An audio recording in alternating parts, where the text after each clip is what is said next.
I'm here outside the vault at Union Station here in Portland. The vault advertises itself as being the Northern Pacific Terminal Company, and it's this very elegant door with a painting of what looks very much like an Oregon scene with stuff. It's very picturesque outside room 308. And I'm here to see Doug Kenck-Crispin of Kick-Ass Oregon History, orhistory.com. Let's see if he's in.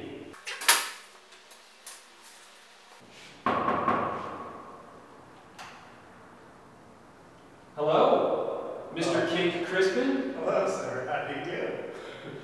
Come on in. I'd like to interview you, if this is a convenient time. Of course, come on in. Let me get my tie. All right, great. And now the hammy opening the door shtick is over. Hi, I'm Leo Daedalus. This is the Now Lately, and I'm interviewing Doug Kenck-Crispin of Kick-Ass Oregon History here at the historic Union, what do they call it? The Union train station? The Union Station. Union Station. It is the train station. The train station. Yeah. That's what they call it. So, first of all, I have to say that this is not only an historic, but also an historical occasion. Correct. For those of you who are making those kinds of distinctions. This is the first installment of what we're calling Now Lately, which is kind of the unholy bastard fusion child of the Late Now that I host, and of Folks Press, which is an online magazine. So that's what we're doing. That's beautiful. And you're the first. You're the historic and historical first guest. The test case, one might say. The test case, indeed. Wonderful. Indeed. I'm honored to be tested upon. Good. Let's see if that honor holds. So, Kick-Ass Oregon History. All right. Why don't you give us a little, just a little rundown about what that is? What's your elevator spiel? Which, by the way, sorry, I just have to interrupt. You actually have time for quite an elevator spiel coming up here in the tower. In the sketchy fucking elevator. Yeah, we rode the elevator up, and it took a while. Yeah, it did. We're actually in the tower now, the go by train, excuse me, the other way around the camera, the go by train bitches sign that you see as you're driving across the Willamette River. Right. So, that's where we are. Well, Kick-Ass Oregon History is a bi-weekly podcast series produced by myself and my co-partner, Andy Lindbergh. He lives in New York City. We're bi-coastal, and it's fine. Our ladies are okay with that. They're cool with that. Yeah, definitely. Nice. They're modern women. Good. So it's a podcast that looks at exciting stories that occur within the state of Oregon. So it's fairly self-explanatory. We base it out of a URL called orhistory.com. And in addition to the podcast, we do walking tours, we do bus tours, usually with beer, oftentimes ending at a strip club, a historic strip club. And we tend to look at the ribald stories in Oregon's past. The ribald? Ribald. Ribbled? The ribbled. We can go with the ribbled. The ribbed. Somebody Google that. Ribbled. For my pleasure stories of Oregon's past. All right. But not always. Not always, right? So there was one recently about volcanoes. Volcanoes are pretty kick-ass. Well, they're kick-ass, but it wasn't exactly ribald. Ribbled. I think it was quite ribald. Yeah. I think so. I think so. I started off drinking a beer. Well, that's next true. to an extinct. This is against the law in Mount Tabor Park. I am a rebel. This is what I do for our audience. It's true. Do these things. And I have to point out that his top button is not buttoned. No, because that's how he rolls. And yet the sweat still pours. The sweat still pours. Well, it is about 109 degrees here in the vault. The old vault. The wall keeps you nice and warm. It keeps it. I'm not in danger of hypothermia at the moment. So podcast every other week. Yeah, and ribbled tales of ribbled history. Ribbled. Now, you are a transplant to Oregon from a state up north that shall not be named. Yeah, from a little town called Spokanistan. Little town, yeah. Spokanistan. Yeah. Okay. Exactly. Spokompton to those of us who are natives. Right. Okay. So it's a tough place. Is it? Yeah. It's a rough spot. Is it? No. Oh, okay. no, it's not. All right.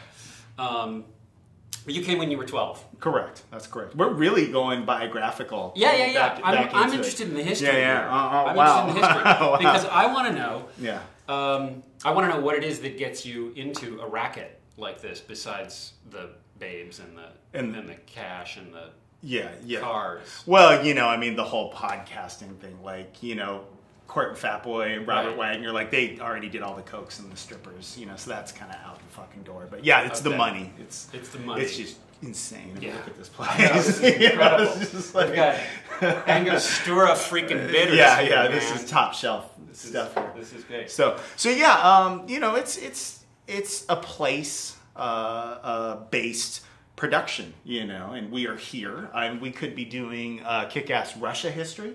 There's phenomenal stories from Russia's past. I've studied Russian history.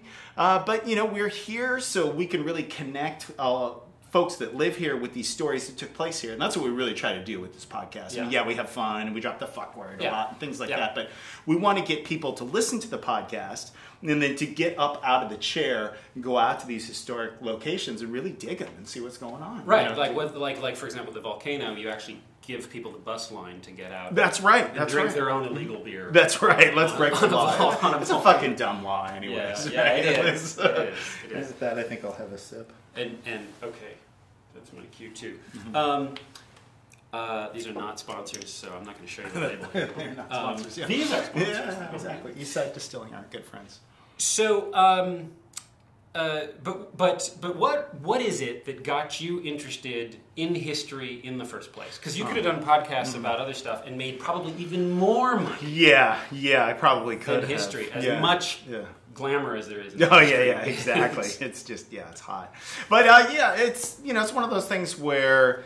As a child growing up in Spokane, my grandfather was a World War II veteran, and he was in the Battle of the Bulge. So he would tell us kind of, really kind of rated PG war stories. Nothing about like exploding Nazi brains or anything. But and it was just kind of fascinating to hear these stories, and then go to school and find some books and kind of read about the Battle of the Bulge, and then you go to his place and dig around in the attic and find the box with the old maps and the papers and shit like that.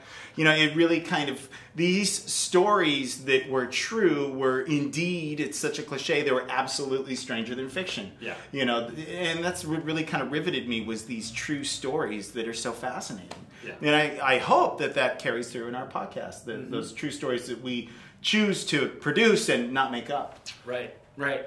I mean, although you bring definitely a sometimes ribald Veal Parmesan. Well, thank you. A lot of that is my co-host, Andy Lindbergh, who's an accomplished thespian. A thespian. Yeah, I don't know if his girlfriend. Thespian, he's bicoastal. I don't know if his girlfriend knows about the thespian part, but nonetheless, he acts. Acts well. So tell me about so the podcast. So a lot of the voice work is Andy's, and he's doing lots of different voices and sort of a one-man show. Does a lot of characters. Does a lot of characters. So are you doing more of the research side of things? Yeah, I do the research, and that's one of the difficult but enjoyable processes. Is I just don't want to give a bunch of dates and kind of tell a story, but I go through the accounts, a lot of newspaper articles, a lot of older first-person accounts, and I try to find distinct characters for him to tell the story through the words of the folks that were actually there, and to essentially give this story life. Right. So, I can find a podcast about, let's say, volcanoes, where there isn't a lot of good first-hand documentation of some of these ancient volcano stories, but yet we can find an Umpqua legend that Andy can really shoot some life into to kind of put it through there, to provide vignettes, if you will, to make it an exciting presentation that's just not dull and boring. Right. Blah. Right. So, do you guys write together, or do you tend to write? I generally write, bounce it off of him. He gives me a lot of editorial input, which I trust, and we just kind of go from there. How did you connect with Andy? He and I went to high school together at Lincoln High School, downtown Portland. Yeah. All right, Lincoln High School. And I understand we have a clip also of something from Andy's past. Oh, right? I believe we might. Right. Yeah. So do you want to set that up? No, let's just roll with it. Just roll with that? I don't know which direction you're looking to pretend where the monitor is, but I don't know.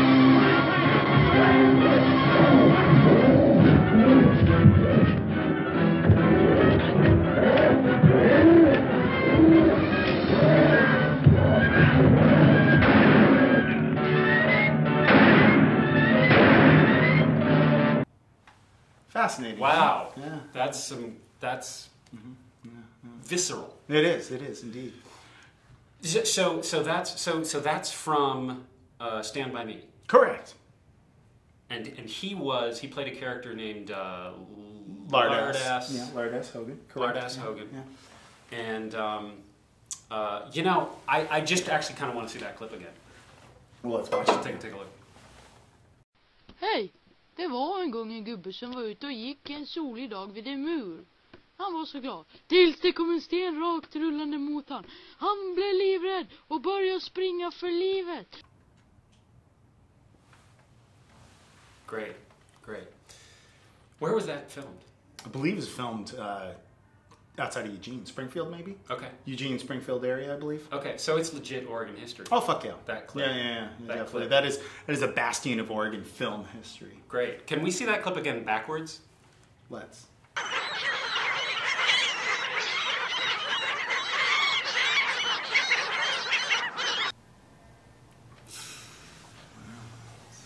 see it going in. It's weird. It's like when you're at the Blazer game and they get the eat cam or the food cam, whatever the fuck it's called. It creeps me out with the French fries and the. That is rough. But that's good work. Yeah, definitely. So he's done other things as well. Yeah. Like Captain Bog and Salty. Yeah. He's the local pirate band, of course. Made it big, and he was absolutely a foundational member in that. And he does a lot of productions back east now. Yeah. And he's he spent all of that money, him and Corey Haim, on coke, and like 16-year-old hookers. But it was like all that shit that you read about teen actors gone bad. Like that was Andy. So it was kind of fucking crazy. Wow. So, yeah. Okay. But he's doing a lot better now. Okay, good. If good. that is better, like the I mean, that absence of sounds that. kind of awesome. I don't know. If you're 16, Yeah. like it's kind of fucked up Yeah. elsewise, Yeah. But yeah. So it was the 80s. It was the 80s, yeah. It was a different era. Yeah.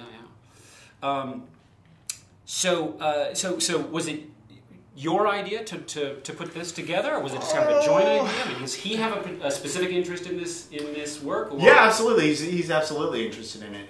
He's very into natural history and a lot of the tales that we tell. We used to work with an old cat named Rudy, who was an older guy who tells us these crazy stories. You ever hear about when Roseburg blew up? We're like, what the fuck are you talking about, Rudy? Then found out later, holy shit, Roseburg did explode one day in the 1950s, and Rudy wasn't full of shit. Wait. What's the nature of Roseburg exploding? Picture Oklahoma City, the horrific bombing that occurred there. Yeah. That happened in Roseburg. Not under such nefarious activities, but a guy was driving a truck loaded with dynamite and ammonium nitrate, and he wanted to spend the night. He was tired, so he parked it next to a lumber warehouse building type thing in downtown Roseburg, went to sleep, and the truck caught on fire. And Oklahoma City, but larger, happened in downtown Roseburg in the 1950s. And unintentionally. Unintentionally. Right. And it fucking exploded. Right. And people died and horrifically maimed. And it was actually such a crazy, crazy eruption. The mushroom cloud went up. People thought that the Russians had nuked Roseburg because Roseburg was so fucking high on the nuke list, I am sure. Right. And civil defense authorities came from around the nation to study it as a case study as to how a community would survive after a nuclear blast. Yeah. So it was a pretty big fucking deal. But so Rudy would tell us these crazy stories, and it was just whatever. So later on, we ended up doing a guided audio tour of Fort Vancouver, which is right across the river in Vancouver, Washington. It was essentially the first settlement, if you will, in the Oregon Territory. Yeah. So we did a guided tour. It's like Office Space. Yeah, there is some. Yeah, exactly. So we did a tour of the reconstruction of the Hudson's Bay Company fort there, but kind of, because the National Park Service has their own version of the audio tour, but they don't kind of tell you the dirty shit, that went on. So we got into the real dirty shit, and that was kind of the genesis of this project. Okay, all right. It was originally going to be all to Ronnie James Dio songs. Oh, yeah. Yeah, but that was he not wisely axed. Not into it? Oh, Dio was fucking into it. Yeah. Oh, yeah, totally. Because, why wouldn't you be, right? No, of course. No, that's got to be just a win-win Say, the puke guy. Oh, right, fuck yeah. Right. Oregon history. Yeah. We're big in Britain, so. Are you big in Britain? No. Well, actually, we did do an interview with a historian in Scotland. Yeah. Which was And random he's as like, fuck, but how the hell is Oregon? he's really into like the Oregon Trail and Daniel Boone and Native American history. And, so that's great. We'll talk about that shit in Scotland. Sure, let's do it. So you do. So another thing that you do is that you talked about is these live tours. You're still doing that, but you're doing that here rather than over there. Yeah, absolutely. Yeah. We do the live tours. We do live shows as well. A couple every month. Third Tuesday of every month, we're down at the Jack London Bar. Okay, right. Currently, for the next few months, last Saturday of the month, we're down at the Baghdad. The McMiniman, Joe McMiniman has us down there to do a nice show, and it's great. So we try to augment things with the tours, and where the podcasts come to life is kind of what I like to say. We take people out and experience these places. And what drives the tours? I mean, are we a bus? Is that what you're getting at? Let's go back to that clip. Me and my Winston, we got a real good thing, a real good taste. Me and my Winston, we got a real good thing, 'cause my Winstons taste good like a cigarette should. Good. Okay. Okay. No, it's actually a lake car, a very small lake car. Yeah, all right. Yeah. I haven't thought about those in a exclusive while. tours. That's good. That's history. Yeah. No, I was like, how do you have standard tours that you do? Do you have kind of a standard routine, or do you look into new stuff all the time? We do look into new stuff all the time, but we recirculate some things. We do a walking tour down here in Old Town called CD See Me Sinful Strip City. Good. Looking at kind of Portland's tawdry past. And that's a good time. And it has quite a tawdry past. Oh, it does, absolutely. The brothels and the saloons and the gambling halls. I mean, this was a dirty place. Yeah. So gritty. Right. It's and you look back on it now, it's all fun and games and having a good time. I'm sure it wasn't all then, Right. But so we do that. But that's the nice thing about history. It's just all the assassinations and murders and incest and stuff. It's just kind of a riot. Yeah, you can laugh about it. It's like great. later, why not? So we look at stories like that. We're rerunning in August our historic Portland strip club tour. Yeah. Where we go and visit the most historic of strip clubs in this town. But it also gives us an opportunity to talk about why the state of Oregon's freedom of speech clause in the Constitution is so strong, because it was tested in the Supreme Court by dildo shows in Roseburg at strip clubs. So it's in Roseburg? In Roseburg. That makes it so, like, dildo shows are hot, but like in Roseburg, that's like another level of hotness, right? Is this before or after the explosion? Fucking, I hope it was. It was after, but yeah. So it's the Oregon Supreme Court decided that unpopular forms of expression should specifically be protected. Yeah. Because they're unpopular. So it's when is really. This? When is this? This was in the last decade, or in the aughts, if you will. So it's a fascinating tale of looking at boobs and how that protects our freedom of speech. In Oregon. When I was waiting here when we were getting set up, Doug showed me an old 1970 Playboy. 1971. 1971. And he assured me that there were seven boobs in it. Yeah. We have the two 1971 Playboys. You want to hold that one? It's upside down. She's upside down. That's art. That is art. See this? It's Playboy. It's not fucking porn. Art. Yeah. This? Art. Yeah. Okay, but back to porn. Actually, back to the reason you have the porn, and I think we will link to if that we can video. call that porn. Well, in okay, quotes. Porn. The pictures of the few boobs. The pictures of the few boobs. Yeah. But the reason you have those few boobs is actually for the articles. Actually, it's not even for the articles. It's for the text. It's for the typography. And can you tell us why that is? Yeah, supposedly D.B. Cooper, of course, who was famous for hijacking a plane in Portland, Oregon, landing in Seattle, getting $200,000 in $20 bills. And this was 1971. Yeah, and he then proceeded to get 4 parachutes, flew back supposedly towards Mexico, and vaulted out the back of the plane at 10,000 feet over the Cascade Mountains. Yeah. And supposedly Dan Cooper, as he was known, took these Playboy magazines, cut out the letters, and made a little ransom type note that was sent to the Oregonian. And it's just kind of a fascinating video that this guy had way too much fucking time on his hands, obviously, who went through and just kind of reconstructed each specific ad in the Playboy magazines with this letter that we're going to show, at least a link to. Right. And D.B. Cooper is an abiding interest of yours. I mean, I suppose if one were interested in Oregon history, and especially of the non-dry kind, the guy's a natural. You got things blowing up in Roseburg and dildos in Roseburg and other things in Roseburg. Probably Roseburg in general. Yeah, I think explosions and dildos about covers Roseburg. Okay, all right. And D.B. Cooper. Yeah, absolutely. A big one. Yeah, a giant one. You know, I mean, this is a guy that shows up at this plane, and he vaults out the back a few hours later. And this is all that we know about this man, which is just fascinating in this day and age where we can literally, as author Jeffrey Gray said, we can Google anybody, know almost anything about anyone at any moment, to know absolutely nothing about this guy. It's an insane story, and it's true, and it's absolutely fascinating. And this is a guy that a lot of people, I mean, he's kind of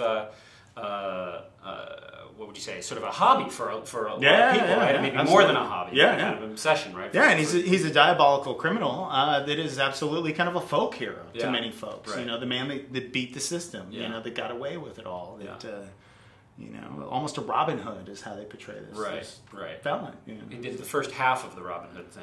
He did. I don't know if he gave it to all the orphan children. The orphan children stand around these 20s. Right. You know. Right. He probably gave the Playboys with all the cut up ads. To yeah, that's kind of shitty, right? That is. Like, you know, you're like 12. Some dude gives you like a cut up Playboy. That's kind of a disappointment. It's got $200,000. Yeah. You know, fuck you, man.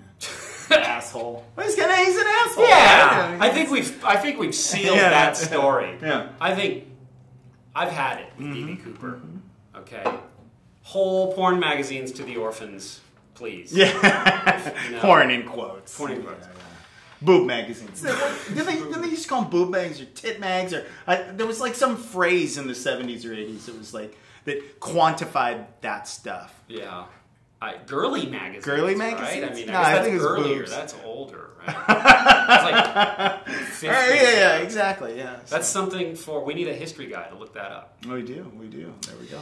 And you are, in fact, a history guy. Yeah. I mean, so we're in this office, which is the former vault at Union Station. That's correct.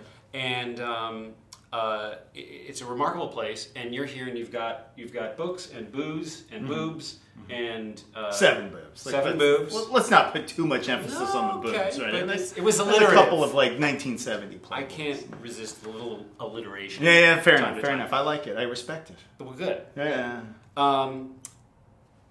And I forgot what I was going to say because I was all alliterative. It's history and everything. Oh, well, no, I know, but you're also like a legit history dude. Yeah, right? exactly. So you study. You have public historian. Public historian. Yeah. And you're currently doing master's work. Finishing up my master's degree in public history. Yeah, absolutely. Yeah. Absolutely.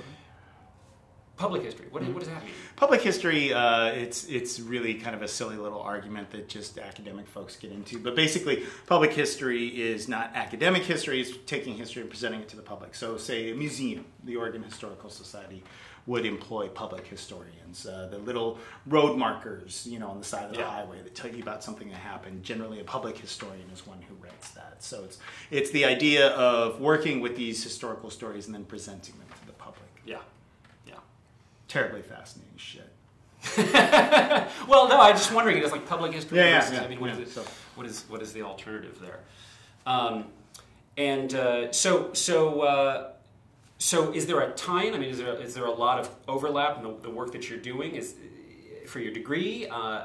You're doing research, and that's that looping into what you're doing with your podcast and with your Not tours, a ton. Yeah, not a ton. It's kind of the academic work kind of begat this other little bastard stepchild project. Okay. You know, and that's what we run. And it's like they're like enough papers on the history of strip clubs in Portland. Yeah, I haven't actually submitted any of those. Yeah, you know, but meanwhile we've got ample of those available to our audience. So, yeah. It's kind of, you know, it's under the same umbrella, but it's two different raincoats under there. And nothing else under the raincoats. Else, like kind of socks. Socks, right? Yeah, socks. Tall black socks. Yeah. What are some of your favorite stories that you've uncovered? We talked about Shanghai and the myth of the Shanghai tunnels. Okay, so what's here the in story Portland. with this? Can we settle that here and now? Well, yeah, it's all bullshit. I mean, Shanghai occurred. There you go, settled. Done, 100%. Actually, we entitled that podcast "The Bullshitting." Okay. You know, because we clarify this. Men, particularly, were Shanghaied in Portland.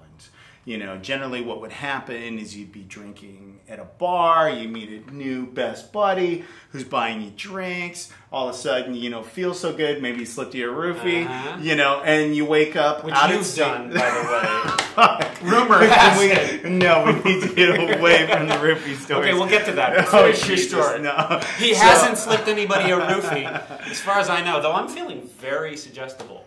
Are you? Yeah. Wow. Yeah, whatever. Yeah. So, you know, these guys would wake up out at sea a couple days later, somebody kicking them in the ribs saying, get your ass up, let's get to fucking work. You know, so that occurred. What has happened is this little cottage industry has sprung up of these underground tunnels, in quotes, and these tours that people give to come and check them out and see them. And they're generally under Old Town Pizza and Hobos, you know, kind of down in that little section of Old Town. And it's just utter and complete bullshit. You know, it's these basements were not the location of tunnels that went down to the river that they would drag these men through. It was all above ground. It was all very accepted in this crazy ass town. You know, the cops were in on it. The harbor master was in on it. The ship captains were in on it. The crimps, who are the Shanghaiers, were in on it. And crimps, like pimps, but different. Crimps were in on it. And everybody was making dough except for that sailor who was getting fucked, you know. So, you know, that was kind of one of our really good podcasts I really enjoy. We looked at Bigfoot. That's another exciting story. Went on a Bigfoot hunt to seek the beast. This altitude's beginning to get me. Getting pretty high up. Probably be needing oxygen soon. Yeah. And we did not find him. He's an elusive primate. Notice that you're not supposed to find him just by definition. Right. You go to the fucking zoo and go see Bigfoot, right? You know, so we look at the history of Bigfoot sightings in Oregon and things like that. That's a pretty good when one. does that begin? Well, the Native Americans have a lot of tradition of things that sound much like big feet in this region. Not all the stories line up exactly, but there are a lot of similarities, a lot of characteristics of these beasts that they talk about that we would interpret as a Bigfoot. But, you know, in the late 1800s, there's a couple of newspaper reports of kangaroo men or wild men living in the woods that are covered with hair, they're devoid of clothing, they're 9-10 feet tall, they run very fast, and you know, so there's these kind of published accounts that in Oregon in the late 1800s of something that sounds fuck a lot like a Bigfoot. So you know, that's another kind of one of our famous ones. Podcast coming up, we're going to be looking at bars in Portland that we wish we could have gotten fucked up at. And you did, right? As part of your research. Yeah, well, we drank cocktails from the late 1800s. Right. Some of which are still around, but some of which there was something, what did you call it? The bee's knees. The bee's knees. Yeah, the bee's knees, which is honey and lemon and gin. All right. It's a really good fucking drink, actually. Went down to Eastside Distilling, and they mixed up a bunch of these classic cocktails for us. And so that's going to be a podcast coming up. So this is hard work. This is fucking research, man. This is hard work. This is, It's I know it looks like all strippers and like, All fucking all sweaty strippers glamour and research. Yeah, But it's also drinks. Yeah, it is a few. Yeah. Okay. We don't make a lot of money, but we drink in a few bars around town for free, so it works out in the end, right? And you have so people want to get in on this action.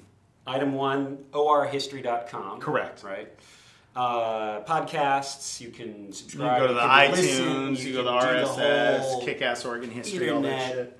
social media, Twitters. connecting We're big on the Twitters. Big on Twitter. Okay. And the walking tours. All that stuff can be found on our website.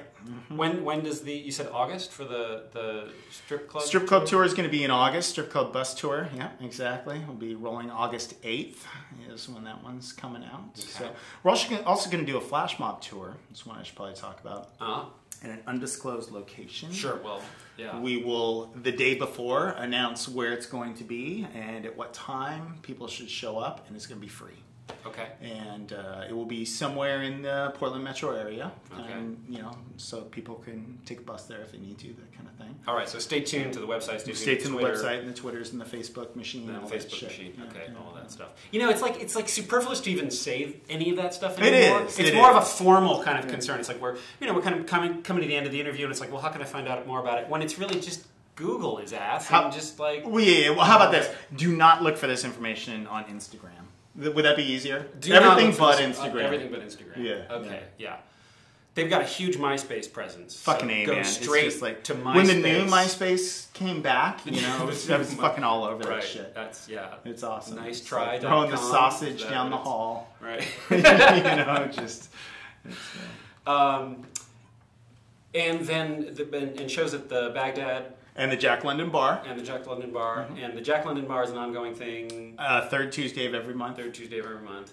The Baghdad's the last Saturday of every month. It's part of my favorite movie, Real Time Live show, much like your production, kind of a variety show and that sort of thing. So, and that'll be going on through August. Yeah. And I'm not quite sure what happens after that. Yeah. So.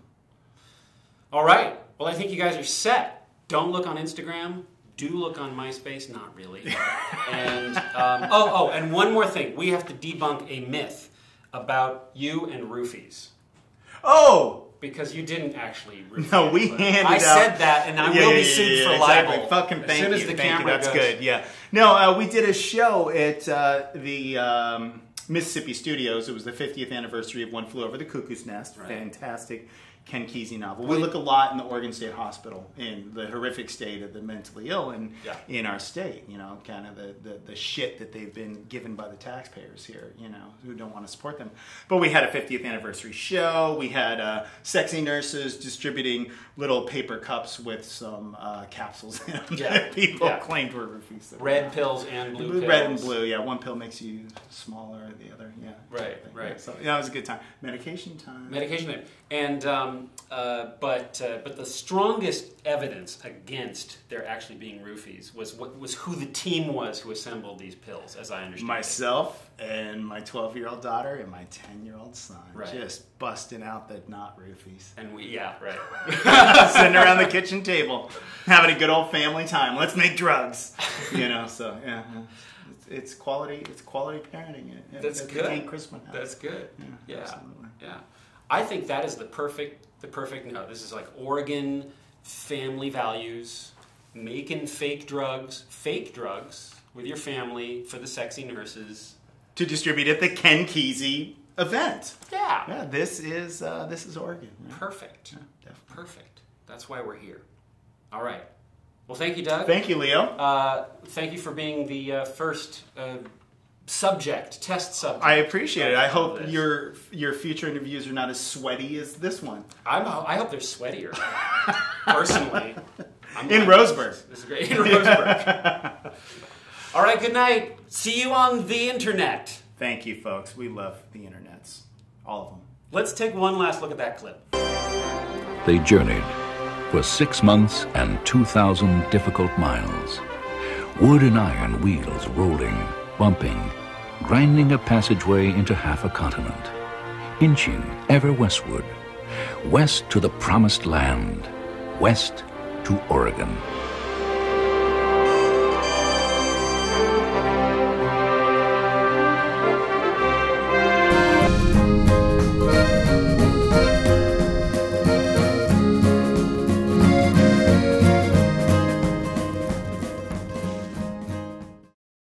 speculating about this earlier. Are there cats chasing pizza videos? And if there aren't, would somebody please just make one and upload 3 million views in like 4 fucking days. Guaranteed. Yeah. Yahoo would pick that shit up. Bing. 1.5 million views from me alone. Dog will handle the others. Yeah.